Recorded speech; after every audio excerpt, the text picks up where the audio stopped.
The forest fire swept through the canyons and across the ridges with a ravenous hunger, a roaring beast of flame and smoke that devoured everything in its path. It wasn't just wood and foliage it consumed.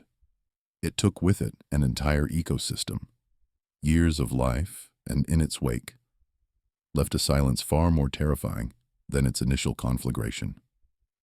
The air still carried the acrid scent of burnt pine and scorched earth, a constant, choking reminder of the devastation.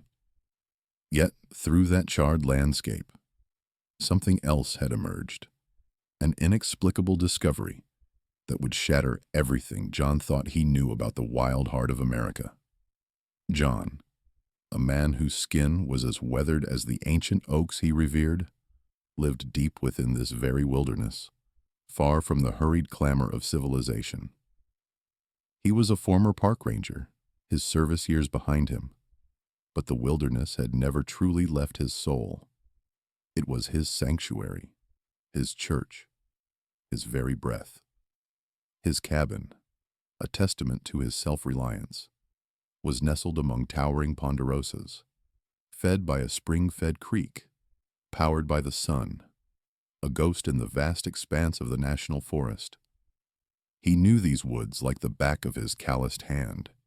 Every deer trail, every hawk's nest, every whispering current of wind through the branches. The forest wasn't just a place he lived, it was an extension of himself and he of it. He had always found a profound peace in the rhythmic pulse of nature, a raw, untamed beauty that spoke to something primal within him. The notion of leaving it never crossed his mind. The thought was as alien as breathing water. This connection, however, was now brutally tested. The wildfire, sparked by a rogue lightning strike weeks ago, had morphed from a distant threat into a terrifying reality. John had watched it grow, a malevolent orange glow on the horizon, before it became a tidal wave of fire cresting the nearest ridge. He had fought tirelessly, using the limited resources at his disposal, digging fire breaks, dousing embers, trying to protect his small homestead and, more importantly, the invaluable stretch of ancient forest surrounding it. He understood the fickle nature of wildfires, their natural destructive cycle, but this one felt different, more furious, almost sentient, in its desire to consume. It had claimed thousands of acres, turning vibrant green into desolate black, leaving behind a stark, skeletal landscape where only ghosts of trees remained. The smoke had been thick for days, obscuring the familiar peaks, turning the sky into a perpetual dusk. Now, the main inferno had passed, pushed onward by unpredictable winds, but the aftermath was a desolate tableau, a wound on the face of the earth.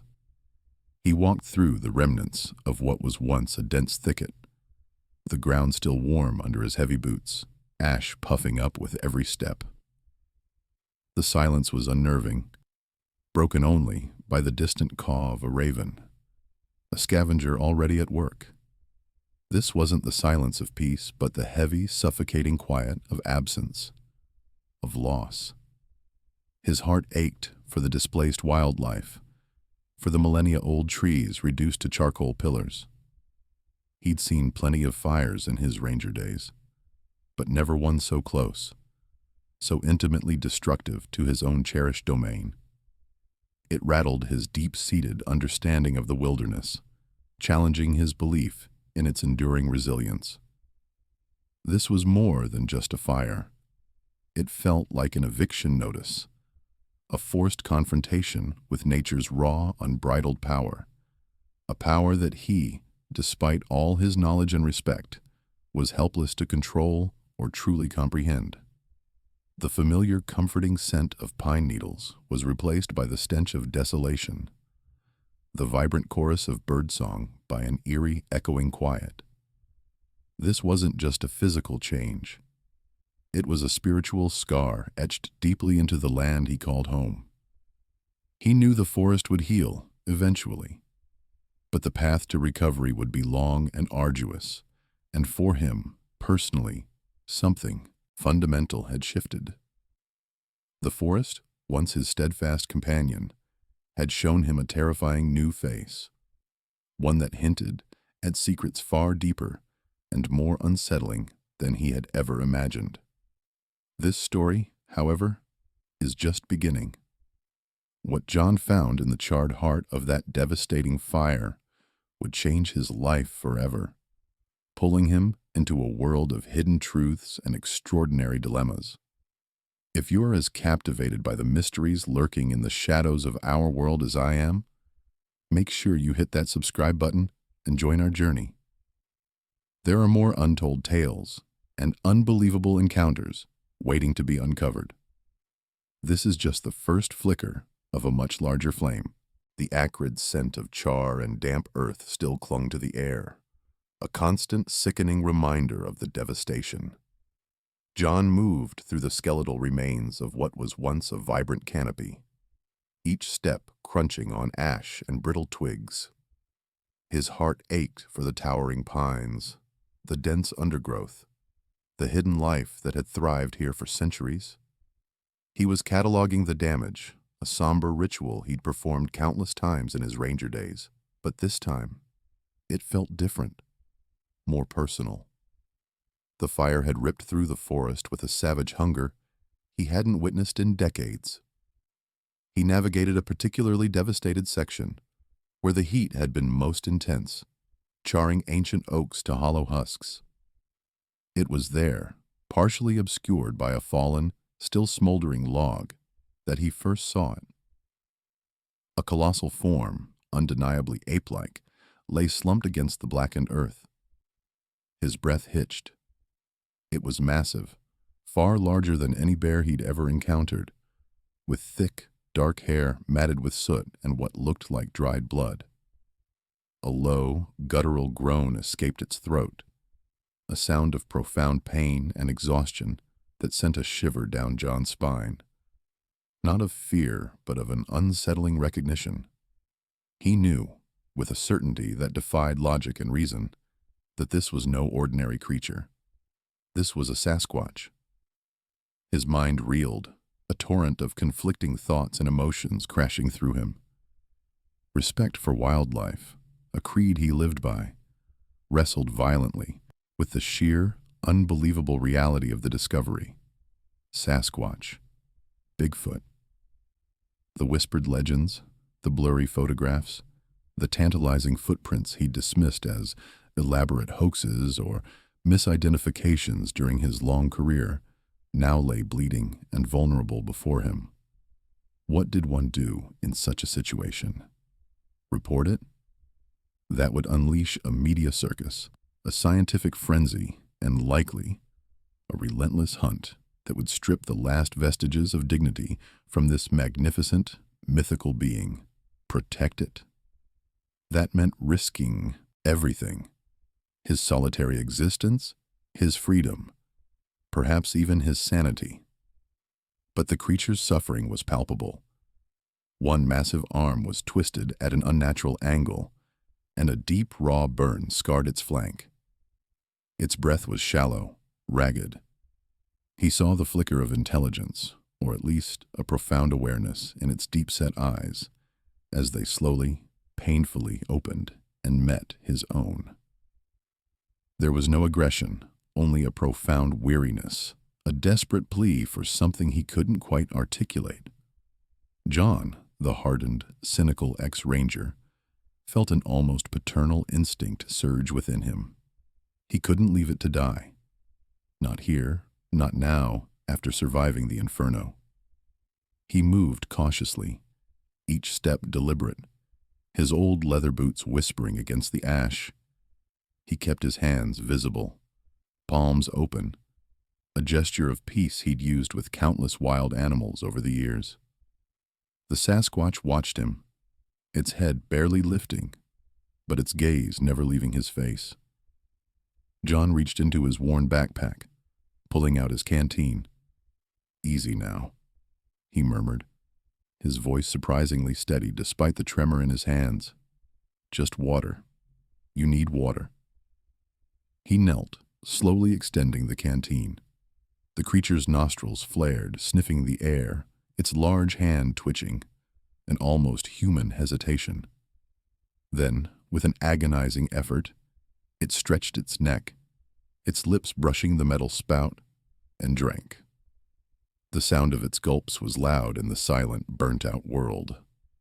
After it had drunk its fill, John, drawing on years of wilderness first aid, carefully assessed its injuries. The fractured arm was beyond his simple capabilities, but the burn concerned him most. He had a small medical kit, always prepared, and he gently began to clean the wound, applying a soothing salve he made from local herbs. The Sasquatch flinched, a low rumble vibrating in its chest, but it didn't resist. It watched him, its eyes following his every movement, a strange acceptance in their depth. Hours passed in this surreal tableau. John worked with a quiet determination, fetching more water from a distant, unaffected spring, applying fresh bandages, and even sharing some dried fruit and jerky from his meager supplies. The creature ate sparingly, its strength clearly depleted, but with a surprising gentleness.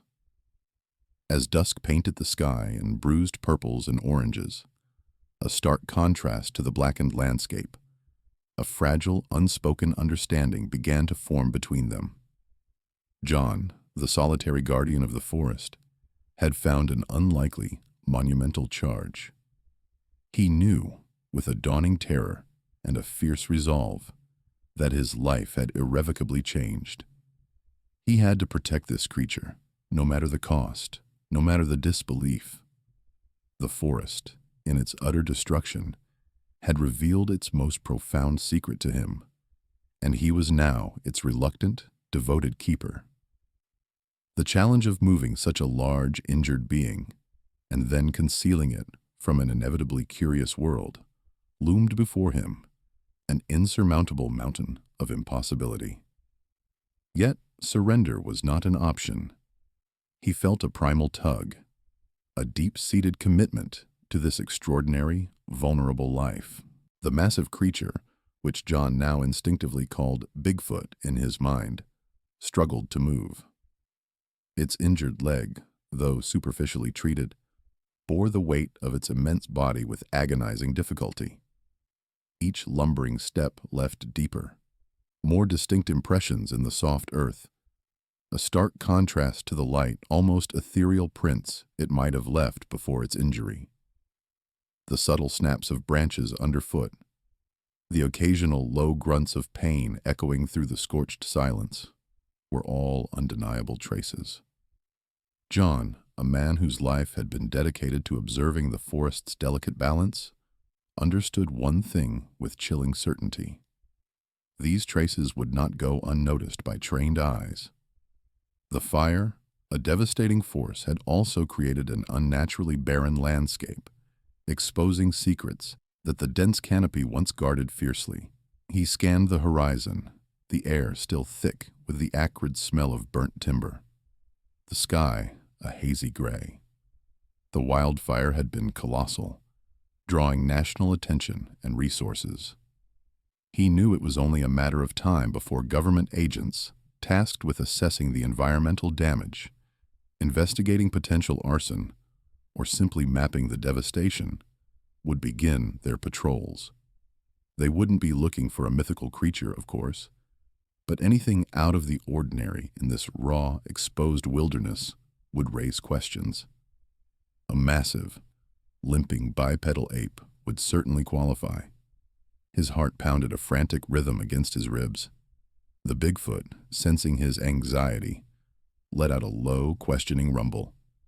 Its large, intelligent eyes, filled with a primal wisdom, fixed on him. John felt an urgent, protective instinct surge through him, an emotion far more potent than any fear he felt for his own safety. He couldn't just leave it. He wouldn't. The creature was wounded, vulnerable, and in its bewildered state, seemed to trust him. This was not just an animal. It was an enigma, a living legend, and now John's unwitting responsibility. He had to act fast. The agents wouldn't be far. He remembered the reports, the news channels, the stern warnings about unauthorized access to the burn zones. His own presence, technically, was unauthorized, a testament to his deep-seated rebellion against officialdom and his profound connection to this land. But now, it wasn't just about him. John began his desperate measures.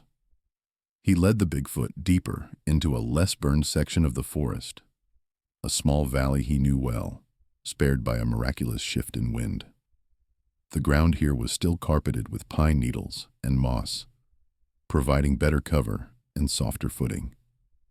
He moved with a practiced grace, his eyes constantly searching, his mind mapping out every ridge, every dense thicket, every potential hiding spot. He was no longer just a man helping an injured animal. He was a master tracker, a ghost in his own domain, attempting to erase a presence that defied belief. Using fallen logs and dense undergrowth, he improvised a temporary shelter, a crude lean-to hidden beneath the charred remains of a colossal redwood. It wasn't much, but it offered concealment from aerial surveillance and a modicum of privacy. Then came the painstaking work of masking their tracks. He found a broken branch, its leaves still clinging, and used it to sweep away the Bigfoot's heavy footprints, brushing the earth backward to disturb the soil as little as possible. He scoured the path they had taken, meticulously scattering pine needles and debris over any telltale depressions. His movements were swift, efficient, born of decades spent living silently in the wild. The Bigfoot watched him, a quiet observer of John's frantic efforts. There was no aggression, only a profound weariness, and perhaps a glimmer of understanding. John spoke to it in low, soothing tones, words of reassurance and instruction, though he knew the creature couldn't comprehend their literal meaning. "Just a little further, big guy. We need to hide, just for a bit. Stay low. Be quiet." He guided the creature into the makeshift shelter, pulling more foliage over the entrance. The air inside was cool, damp, and smelled of earth and pine. It wasn't comfortable, but it was secure, at least for now. John then doubled back, looping around the area, creating false trails, doing everything his ranger training had taught him about evading pursuit, but amplified by the sheer scale of the creature he was trying to protect. He even dipped his own boots into a small, muddy creek, then walked through a patch of dry leaves, deliberately leaving a confusing mixture of scents and prints that might mislead anyone following. His own risk was immense. Harboring a creature like this, if discovered, would undoubtedly lead to his arrest, perhaps even accusations of hoaxing or worse. His off-grid existence, his penchant for solitude, would only fuel suspicion. But looking at the Bigfoot, resting heavily in its hidden alcove, its chest rising and falling slowly, a strange sense of peace settled over him. What he was doing felt right, profoundly right, against every rule and every societal expectation. This magnificent, suffering being deserved a chance. He scavenged for water, finding a hidden spring that the fire had miraculously spared, and brought it back in a makeshift container of large leaves. The Bigfoot drank deeply, its eyes meeting John's with an intensity that transcended mere animal gratitude. It was a look of shared secret, of silent communion. As dusk began to paint the sky in fiery oranges and purples, mirroring the devastation below, John felt a dull ache in his bones and a gnawing sense of danger. He heard the distant, unmistakable whir of a helicopter, its blades chopping through the quiet evening air. It was faint, but distinct. They were coming. The patrols had begun. He tightened his grip on the old hunting knife at his hip, his senses sharpened, every nerve ending alert. The forest, his sanctuary, had become a battlefield, and he, its unwitting guardian, was now on the run, hiding not just himself, but a secret that could shatter the world. The distant whir of the helicopter grew more insistent with each passing day, a constant low thrum against the backdrop of the charred forest. It was an auditory reminder of the escalating threat, a metallic bird of prey circling, searching. John became a phantom, moving through the desolate landscape with an almost supernatural stealth, his every action geared towards invisibility. He knew the agents were out there, a calculated presence, their patrols intensifying like a tightening noose. He saw their vehicles, sometimes just glimpses of dust trails on distant roads. Other times, the distinct profiles of official SUVs moving slowly through the fire-ravaged pathways, their occupants scanning the horizon with binoculars. One morning, the unmistakable glint of sun off metal caught his eye. It was his truck, parked innocently near the old logging road, now surrounded by a distinct pair of government-issue vehicles. His stomach churned. He watched from a concealed ridge, his heart hammering against his ribs, as two men in dark uniforms meticulously circled his old Ford. They weren't merely investigating, they were examining, their movements methodical, their gazes sharp. He saw one agent crouch, inspecting the tire tracks, then slowly rise and point towards the edge of the burnt forest, directly towards the area where John had begun his frantic effort to hide the Bigfoot's trail. A cold dread seeped into him. They hadn't found anything concrete, not yet, but his truck, a direct link to him, had become a focal point of their suspicion. Its isolated location, juxtaposed with the fresh, albeit subtle, disturbances he'd made in the undergrowth, was an anomaly. He could practically hear their internal conversations, the questions forming. Why is this truck here? Why these faint signs of activity so close to the burn zone? What is he doing? Their curiosity, he knew, was not benign. It was the precursor to a full-blown investigation, and John was now unequivocally in their crosshairs. Providing for the Bigfoot's needs became an elaborate dance of deception. Each trip for water, each forage for fire-spared berries or roots that could supplement the creature's diet, was fraught with peril. He had to be incredibly careful, choosing routes that offered maximum cover, moving only when he was confident the agents were elsewhere, or at least out of sight. The ethical implications of his actions weighed heavily. He was harboring an unknown, potentially dangerous creature, actively obstructing a government investigation, and risking his own freedom, perhaps even his life, for something that most people would deem a myth. Yet each time he saw the Bigfoot, its intelligent eyes regarding him with a mixture of pain and trust, the struggle inside him abated. This wasn't about law or convention. It was about protecting a vulnerable being, a last vestige of the wild, in a world that sought to tame and categorize everything. He thought of the tales his grandfather used to tell, whispers of ancient forest dwellers, spirits of the wild. He'd always dismissed them as folklore, charming but untrue. Now, face to face with the embodiment of those myths, he felt a profound connection to generations past, to a time when humanity lived closer to the pulse of the earth. He felt a responsibility to honor that ancient contract, to be a guardian. The near misses became terrifyingly frequent. One afternoon, while carefully carrying a bag of salvaged apples from an untouched orchard deeper in the woods, he heard the crunch of boots on charred earth just ahead. He flung himself behind a large, fallen redwood, pressing himself flat against the rough bark, barely daring to breathe. Two agents, their voices low and professional, passed within yards of his hiding spot. He heard snatches of their conversation. Unusual activity. Traces of something large. Not animal, not human. His muscles screamed with the effort of remaining still. His heart a frantic drum against his ribs. He waited until their footsteps faded into the distance before slowly, carefully, resuming his clandestine journey.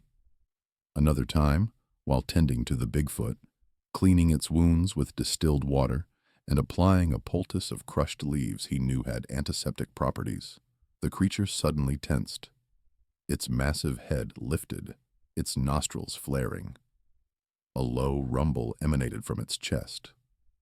John followed its gaze, his own senses now finely tuned to the forest's subtle warnings. Through a gap in the smoke-hazed trees, he saw it. The distinctive silhouette of a drone, a small, buzzing predator, hovering silently above the canopy, its camera undoubtedly sweeping the ravaged terrain. He immediately pulled more foliage over the Bigfoot's makeshift shelter, urging the creature to stay low, to be absolutely motionless. He himself became part of the scenery, a weathered stump, a burnt log. The drone lingered for what felt like an eternity, its tiny propellers whirring, before finally moving on, a digital eye that had seen everything and nothing. The constant tension was taking its toll. John slept fitfully, his dreams haunted by the drone's whir and the agent's silent stares. He grew leaner, his face etched with fatigue, but his resolve, if anything, only hardened. He was a man with a singular purpose, driven by an almost primal need to protect the life he had inadvertently saved. The Bigfoot was healing, slowly. Its limp was less pronounced, its movements gaining a hesitant strength. But it was far from fully recovered, and the agents were not relenting. Their presence remained a constant, nagging threat, a silent countdown to discovery. He knew he couldn't keep this up indefinitely. The forest, despite its vastness, felt increasingly small, the walls closing in. He needed a plan, something more than just evasion and concealment. The next move, he realized, would have to be a bold one. The distant thumping grew louder, cutting through the twilight hush with an ominous persistence. John pressed himself against the rough bark of a charred pine, barely breathing, his eyes scanning the darkening sky. The helicopter, a sleek black shadow against the embers of the sunset, was making wide, methodical passes over the burn zone, its powerful searchlight sweeping the ground like an inquisitive, unblinking eye. It wasn't just a routine patrol.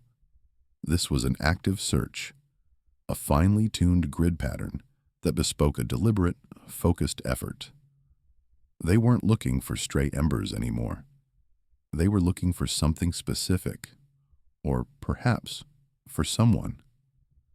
The thought sent a cold shiver down his spine. They had found his truck, and now they were closing in. He remembered the glint of metal he'd briefly seen earlier on the forest track, too uniform to be natural. A vehicle, likely an agent's SUV, had been parked discreetly, its occupants observing. Now, with the helicopter overhead, their pursuit was escalating from suspicion to active tracking. John understood the game. He was no longer just a reclusive old man in the woods. He was a person of interest, possibly a suspect in something he didn't even comprehend, a target for their relentless investigation. The stakes had just been ratcheted up considerably. He made his way back to the hidden alcove with practiced stealth, moving like a phantom through the burnt undergrowth, careful not to disturb a single twig. The Bigfoot lay as he had left it, breathing shallowly, its massive body a dark mound in the gloom. The creature's fur, once thick and lustrous, was matted with ash and dried blood from the deeper cuts. John knelt beside it, his heart aching with a mixture of fear and profound empathy. The silence of the forest was now punctuated by the rhythmic throb of the helicopter blades, a constant reminder of the encroaching threat. He gently examined the creature's wounds, running his fingers over the scorched skin, the torn muscle, and the deep lacerations that hadn't fully closed. The crude poultices of medicinal herbs he'd applied were holding, but the healing was slow, agonizingly slow. Infection, a silent killer in the wild, was his greatest fear. The Bigfoot whimpered softly, a low, guttural sound of discomfort that vibrated through John's chest. Its eyes, luminous even in the near darkness, fixed on his, conveying a vulnerability that tore at his resolve. This wasn't merely an injured animal. It was a sentient being, suffering, relying entirely on him.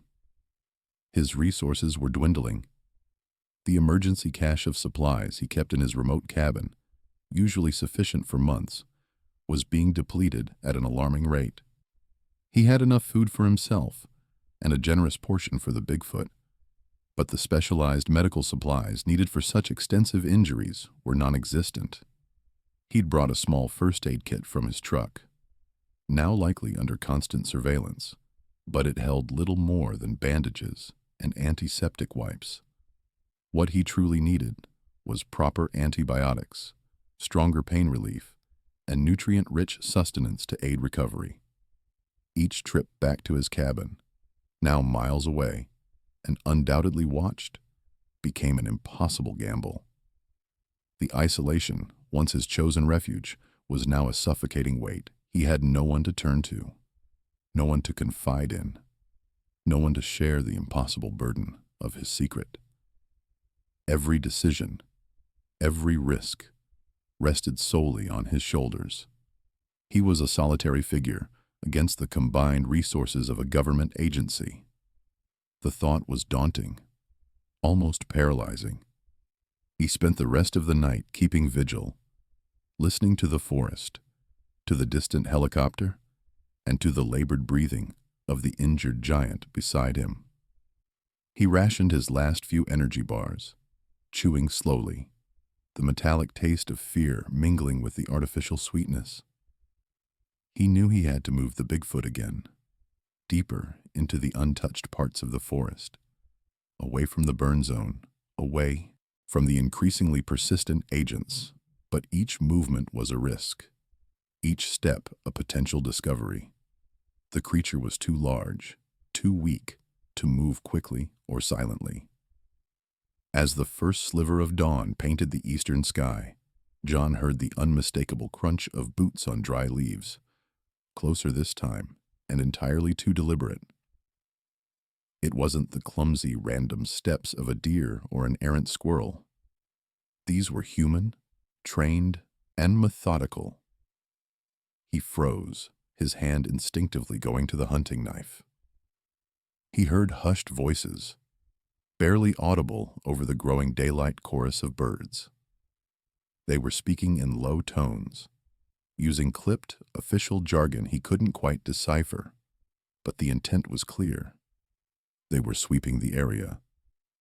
He peered out from the makeshift shelter, his heart hammering against his ribs. Through a gap in the foliage, he saw two figures in dark uniforms, moving with a practiced coordination. They were no more than 50 yards away, their eyes meticulously raking the ground, occasionally pausing to examine a broken twig or a scuff mark. They were good, very good. His carefully laid false trails had clearly bought him some time, but not enough to deter them entirely. They had followed the general direction, narrowing down the possibilities. His truck had been the beacon, and now they were navigating by its glow. John retreated further into the alcove, pressing himself against the Bigfoot's warm, fur-covered side. The creature stirred, sensing his agitation, a soft rumble emanating from its chest. He placed a reassuring hand on its shoulder, a silent plea for stillness. The air thickened with tension. Every rustle of leaves, every snap of a twig outside, sounding like a gunshot. He could hear their voices drawing nearer, their words becoming clearer now. Tracks are inconclusive, but there's definitely recent activity here, one agent murmured. The thermal imaging picked up residual heat signatures, large ones, moving through this sector. Could be an animal, but the size and the pattern, it's inconsistent with wildlife. Check that depression over there, the other agent instructed, his voice gruff. Looks like something heavy was dragged. And don't forget the truck. No reason for a civilian vehicle to be parked that far in without a permit. Not after a fire. John's blood ran cold. They had not only tracked him to the general vicinity, but were now actively looking for evidence of the Bigfoot. His carefully constructed web of deception was unraveling. He was trapped, cornered, with a gravely injured giant as his only companion. The forest, once his haven, had become a cage, and the walls were closing in fast. He knew he had to do something drastic, something daring, if he was to protect the secret that had now become his life's most profound responsibility. The odds were impossible, but surrender was not an option.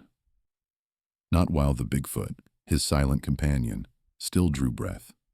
He would fight, not just for himself, but for the last vestiges of true wildness this world still held. The distant thumping of the helicopter intensified, drawing closer with each passing minute, a metallic predator tracking its prey.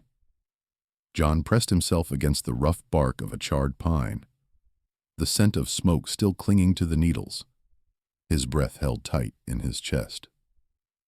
He watched the massive rotor blades slice through the twilight, spotlights sweeping across the burnt landscape like probing alien eyes.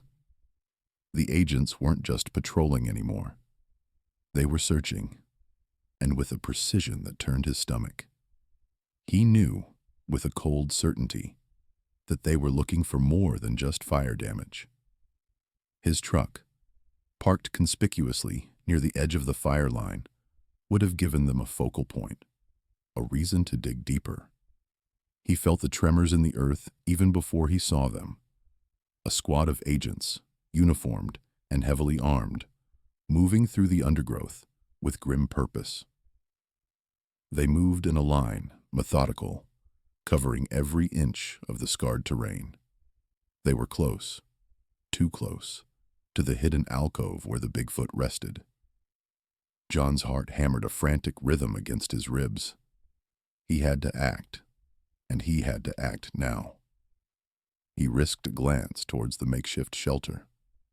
The Bigfoot, alerted by the increasing noise and the vibrations through the ground, was stirring.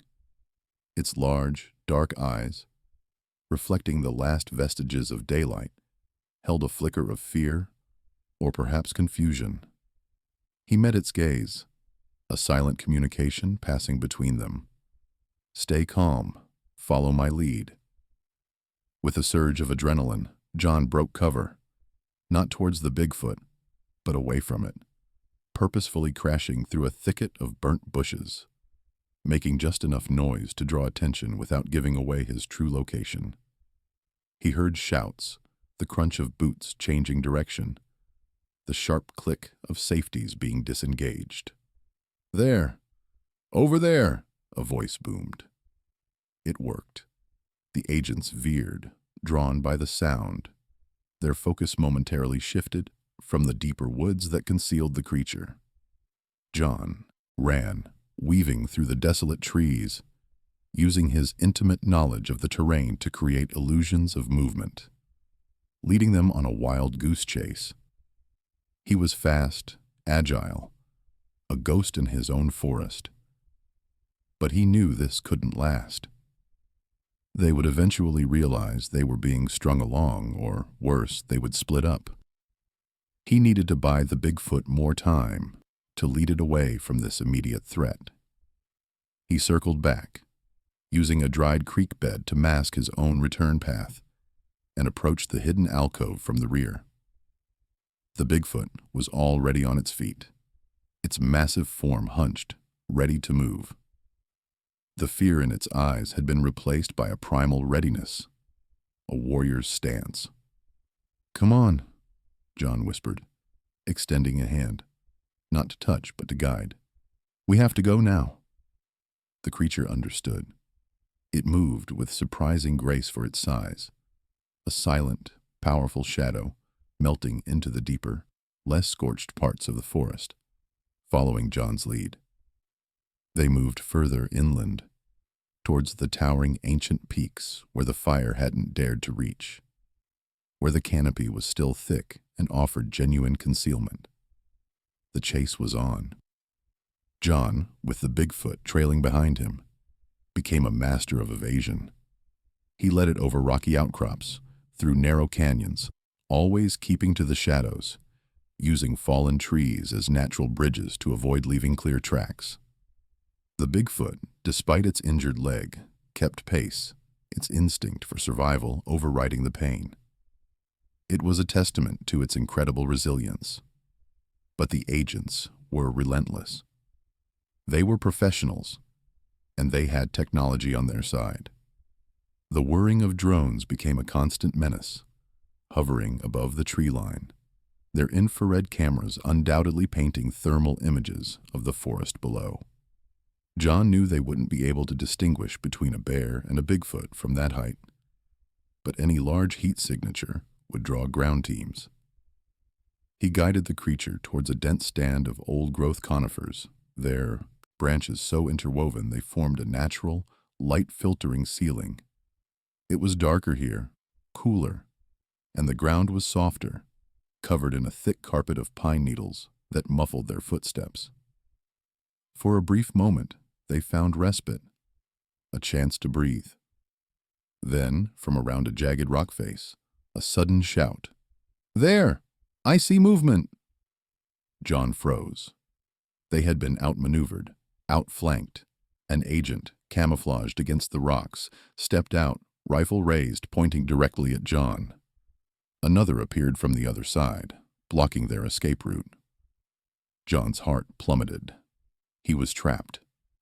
The Bigfoot, sensing the immediate danger, let out a low, guttural growl, a sound that vibrated through the very earth. "Hands in the air! Don't move!" the lead agent commanded, his voice sharp and authoritative. John slowly raised his hands, his eyes scanning for any opening, any sliver of opportunity. There was none. He was cornered, exposed, and the Bigfoot, just behind him, was now fully visible to the agents, a massive, hairy sentinel, its posture defensive, a low rumble emanating from its chest. The agents' eyes widened, their faces a mixture of disbelief and sheer terror. Their rifles, initially aimed at John, now wavered, swinging uncertainly between him and the creature. The air crackled with tension, thick and suffocating. The Bigfoot took a slow, deliberate step forward, its growl deepening, its gaze locked onto the agents. It was protecting John. This magnificent wild being, which John had risked everything to save, was now risking its own life for him. The first agent, his face paling, took an involuntary step backward. His partner, equally stunned, swallowed hard. This was not in their training manual. This was beyond anything they had ever encountered. The standoff was absolute, raw, and utterly unprecedented. John could feel the ground trembling under the creature's immense power, a primal force unleashed in defense of its unexpected guardian. The forest held its breath. The forest held its breath, and in that vacuum of sound, the reality of the situation crashed down upon the agents. Their initial shock gave way to a dawning comprehension, a slow reevaluation of everything they thought they knew. The lead agent, the one who had first spotted John and called out, lowered his rifle by a fraction, his jaw slack. His partner, equally stunned, mirrored his actions, their weapons now pointing vaguely at the forest floor, rather than at John or the immense creature behind him. The shift was palpable. Their mission, which had started as a simple fire investigation, escalated into a pursuit of a suspected arsonist, and then a chase for a man hiding something, had now exploded into an encounter with a living legend. This was no ordinary wildlife disturbance, no human anomaly. This was Sasquatch. John watched their faces, saw the slow creep of disbelief morphing into a terrifying wonder. He knew this moment was the turning point. The initial impulse to apprehend him, fueled by suspicion and protocol, was now eclipsed by the sheer, undeniable presence of the Bigfoot. Their focus wasn't on him anymore. Not entirely. It was on the impossible, breathing, growling entity standing protectively over him. The creature, sensing the slight decrease in immediate hostility, maintained its low rumble, a warning rather than an attack. Its massive chest heaved, a silent testament to its power and its surprising, almost human-like intelligence. It was discerning, it was assessing, and it was making a stand. The lead agent, a man named Miller from his badge, finally found his voice, though it was a strained whisper. "What? What is that?" he rasped, his eyes wide and fixed on the Bigfoot. John didn't answer immediately. He was processing his own difficult choice. Should he seize this moment of shock, attempt to bolt with the Bigfoot deeper into the wilderness, or try to communicate, to explain? An escape would be desperate, fraught with risk, and likely futile against well-equipped agents who now understood the true nature of their quarry. But trusting them? That felt like signing the Bigfoot's death warrant, or at least condemning it to a life of scientific exploitation and confinement. He had to protect it. That was his one unwavering resolve. But how? The Bigfoot took another slow, deliberate step forward, its weight shifting heavily on the ground. The movement, though not aggressive, was enough to make Miller flinch, taking another hurried step back. "Stay back! Don't move," he ordered, his voice regaining a semblance of authority, though the tremor was still evident. His rifle came up again, but this time its aim was more shaky, less confident. And then the creature did something truly unexpected, something that would forever alter the dynamic of their standoff. It lowered its immense head, not in a charge, but in a gesture that seemed almost submissive. Not submissive to the agents, but to John. It nudged John's back gently with its snout, a deep, rumbling sound reverberating from its chest. Not a growl of menace, but a soft, questioning rumble. It was asking for guidance. It was looking to John for direction. This display of trust, of intelligence, of a profound bond, was not lost on the agents. They witnessed it, their mouths agape. This wasn't a mindless beast. This was a creature capable of connection, of understanding, of protective instinct. It wasn't just a cryptid, it was an individual. John felt a surge of emotion. This creature, which had suffered so much, had developed an intuition, a deep sense of loyalty. It was risking everything for him. He couldn't betray that trust. He had to think, and he had to think fast. The Bigfoot's action had bought him a precious few seconds of bewildered silence from the agents. "He's injured," John said, his voice calm despite the pounding in his chest. He looked directly at Miller, trying to project a sense of reason, of necessity. "He was trapped in the fire. I was helping him." Miller's partner, Agent Davies, a younger man, blinked. "Trapped? In the fire?" he stammered, his gaze darting from John to the Bigfoot's still injured leg. The scorch marks on its fur, the lingering scent of smoke, all suddenly made a terrifying kind of sense. The Bigfoot, as if understanding the conversation, let out a soft whine and carefully shifted its weight, exposing its bandaged leg more clearly. It was a silent plea, a stark demonstration of its vulnerability, despite its imposing size. It was a calculated risk, a gamble on empathy, and it was utterly disarming. John hadn't taught it to do that. It was an instinct, a decision born of profound intelligence and an innate desire for survival. The agents exchanged another glance, a new kind of communication passing between them. The picture was becoming clearer, more complex. This wasn't a wild tale, a deluded man.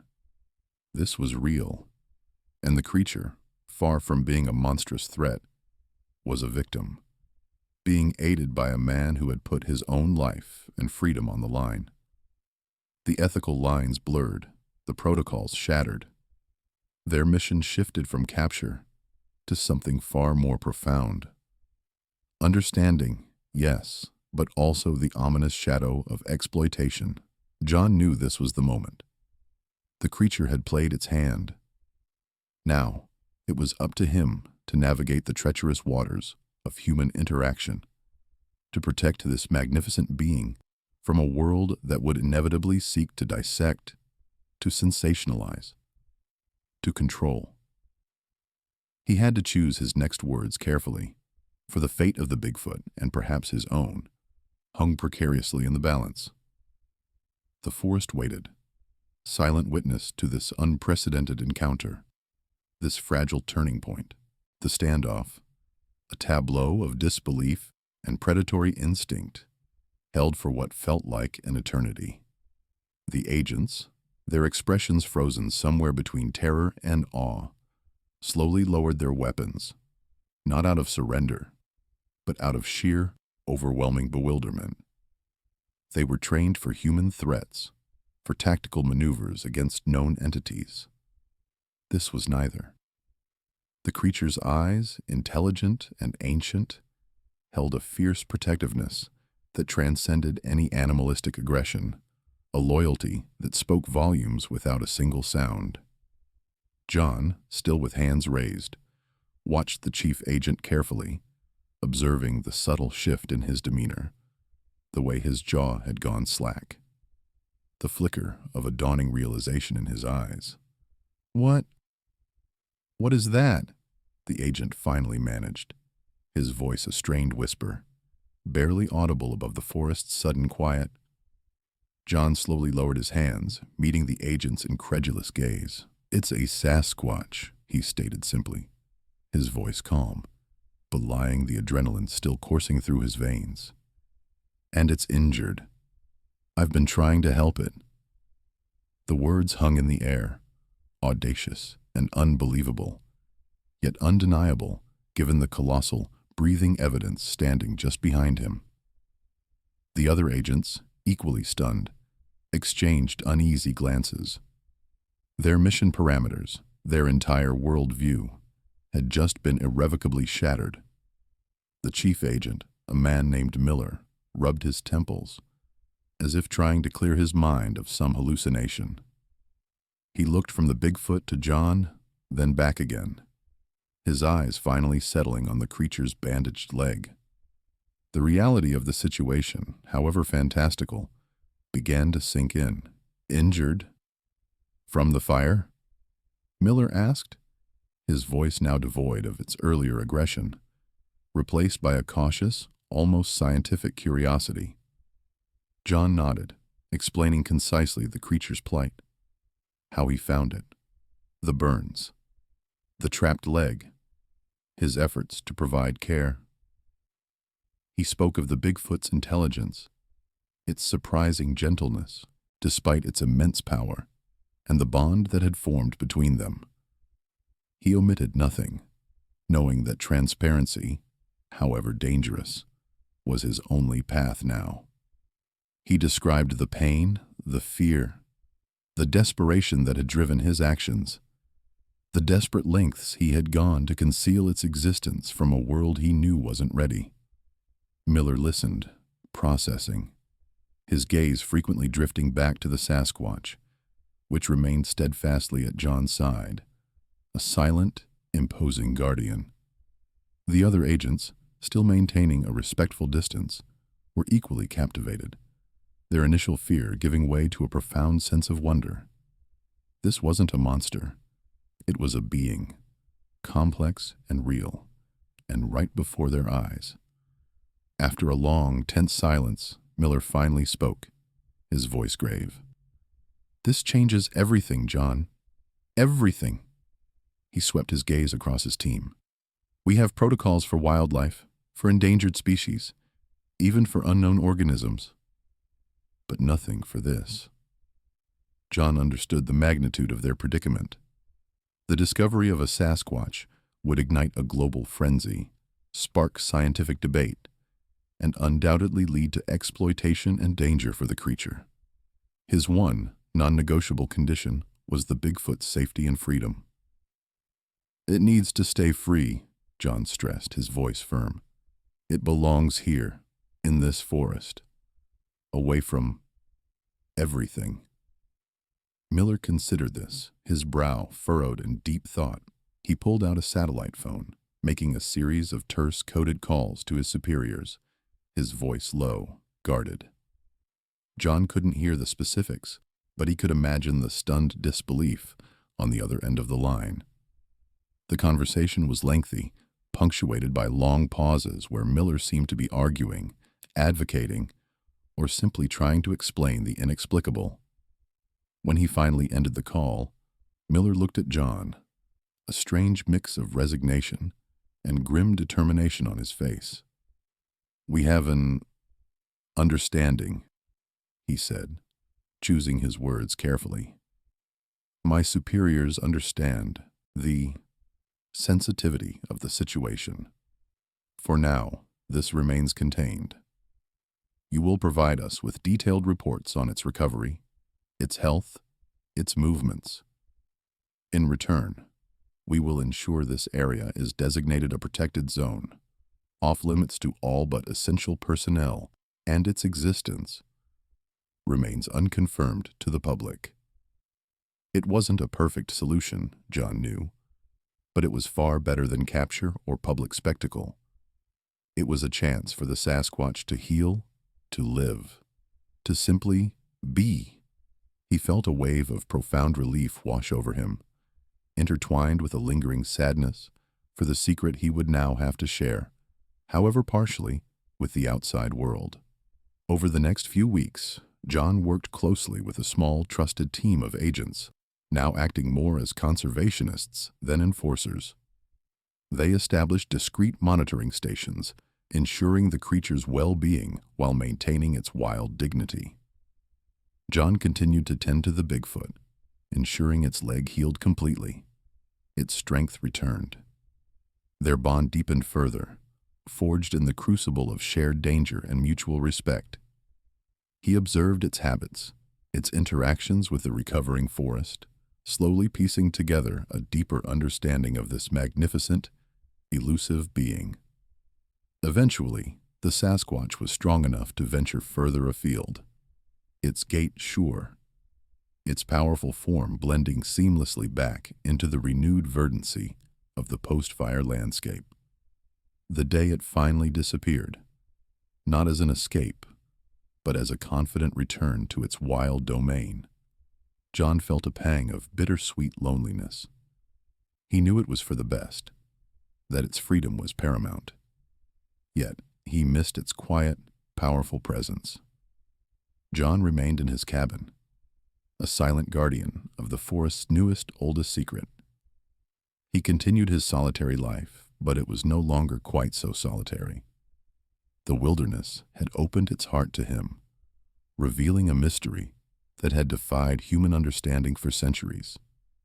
He had witnessed a miracle, formed an unlikely friendship, and stood at the precipice of discovery, choosing protection over fame. He knew he carried a burden, a sacred trust. the world might never know the true story, the reality of the forest's hidden giants. And perhaps that was how it should be. The forest, scarred but resilient, slowly reclaimed its majesty, and within its depths, the Sasquatch thrived, a testament to the enduring magic of the unknown. John would spend the rest of his days ensuring it remained just that, a profound, awe-inspiring secret, whispered only on the wind. The wilderness holds countless untold stories, mysteries that challenge our perception of reality, creatures that defy our every expectation. This was just one of them. What other wonders lie hidden, waiting for a kindred spirit to discover them? The world is vast, and its secrets are endless. Keep exploring, keep wondering, and never stop looking beyond what you think you know. If you've been captivated by John's incredible journey, don't forget to hit that subscribe button for more tales from the wild, where the impossible often becomes breathtakingly real. And next time, we'll delve into the chilling accounts of a forgotten civilization beneath the earth.